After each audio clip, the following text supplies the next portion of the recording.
In this video we're going to look at how to create revolves using the SOLIDWORKS functions and consider some parameters and equations for varying the length and width of our sketches, as well as looking how to change some of the basic defaults within SOLIDWORKS. So let's start with making a new part. So new part, okay.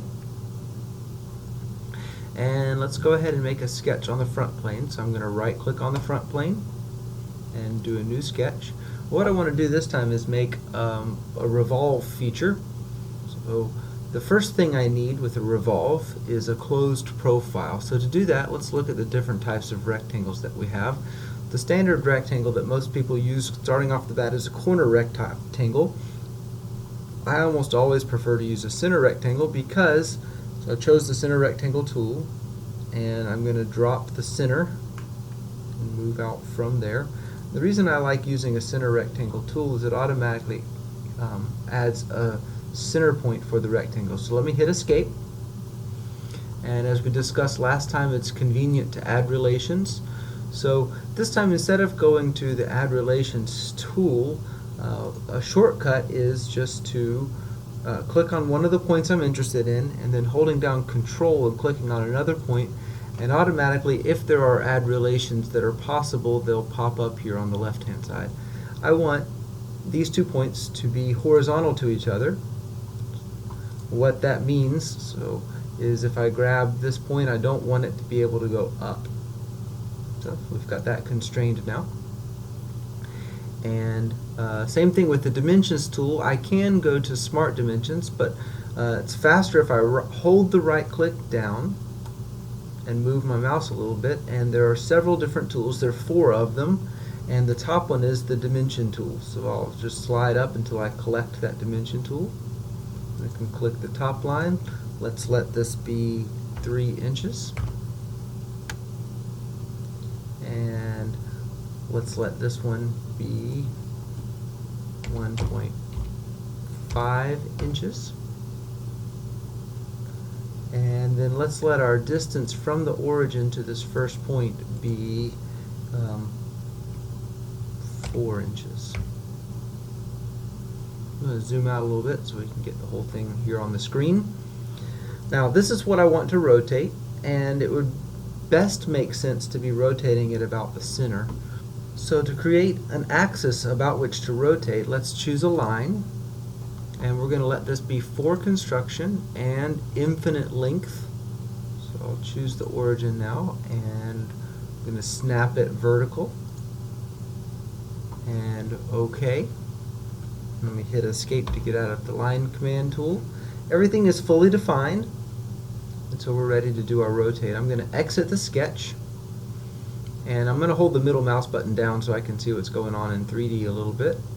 Get it out of plane. Let's go to the Features tab, and let's see, I'm going to make sure I do not have my sketch selected. So I'm hitting escape to make sure nothing is selected over here. And I'll click the Revolve tool, and it asks me I need a plane on which the feature exists, and I also it's asking me to identify the sketch that I need. So let me highlight that. Sketch 1 is the one we're interested in. And then it also needs an axis of rotation. Because I drew that line, I can grab it.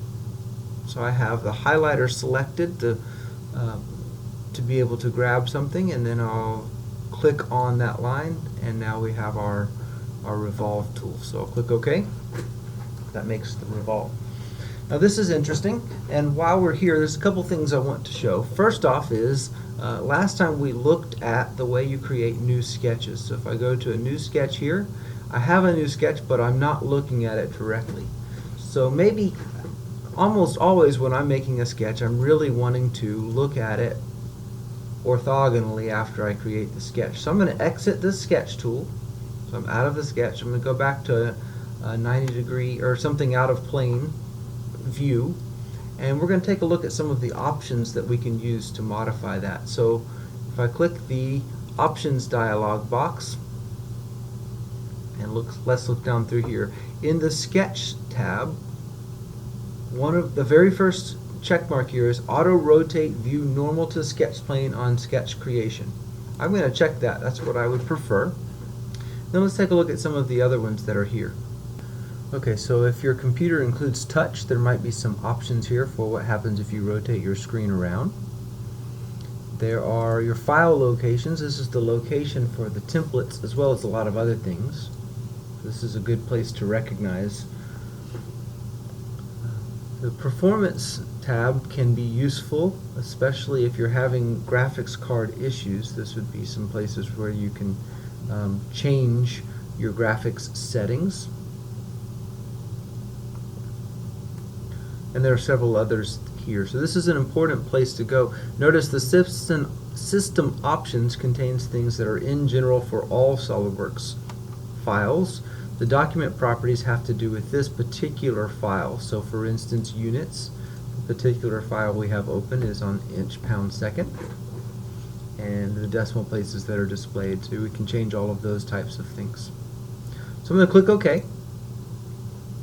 And now when I create a new sketch, if I right click here and do a new sketch again, now it's going to swing normal the way I would prefer to do it anyway. So we've got that taken care of. I'm going to hit escape. The other thing is, when I right click, there were those 4 buttons. If I go to the drop down by the options, and we're going to go to customize and mouse gestures, I'm going to switch it to an 8 gesture mouse and click OK. Now when we right click and move, there are 8 different options. I don't know that I use the ones within the sketch terribly frequently. There definitely are some shortcuts here. But if I go to within the sketch now and right click, I've got a lot more options. So there's convert entities. So there's a lot of shortcuts right here that make our work within the SOLIDWORKS environment much faster. Okay, the final thing I want to discuss, I'm going to cancel this sketch. So discard, changes, and exit is to, we're going to go modify this sketch. So right click on the sketch, go back into edit sketch, and right click on the sketch, and let's look at it normally. So we're back here. What I'd really like to do is control the shape of this completely from this first entry that or let's do the second entry that we put in. So I'm going to click on the 1.5 inches, double click so I can get into where I'm typing the sketch, and I'm going to call this height. So I'm going to type in H-E-I-G-H-T. Notice it's yellow. Yellow means we're about to create a new variable, so I'll hit enter, and it asks me, do I want to create a new global variable named height? Yes, I do. And that new global variable is equal to 1.5. Now the other thing I'm interested in doing is, let's take this top dimension, this 3 inches, and I'm going to say equal, and I'm going to start typing in the word height, and notice it's yellow because it's going to let me create a new variable. But what I want to do this time is use this variable we've already created. So I'll click on it, and notice it's in quotation marks, and we'll say times 2. Hit enter. There's a symbol that changed that shows an equal sign, and I'll click the check mark, and we now have the knowledge that this is a relation. Okay. The other thing, let's let this 4 inches be 3 times that value. So equals 3 times .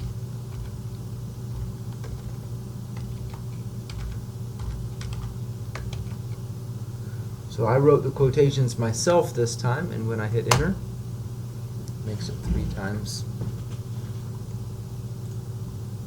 the value.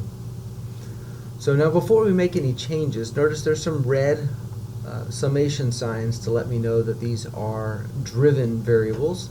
When I exit the sketch, we make all of our changes, and a new folder has appeared in the document tree over here, and it is that there is now an equation called height.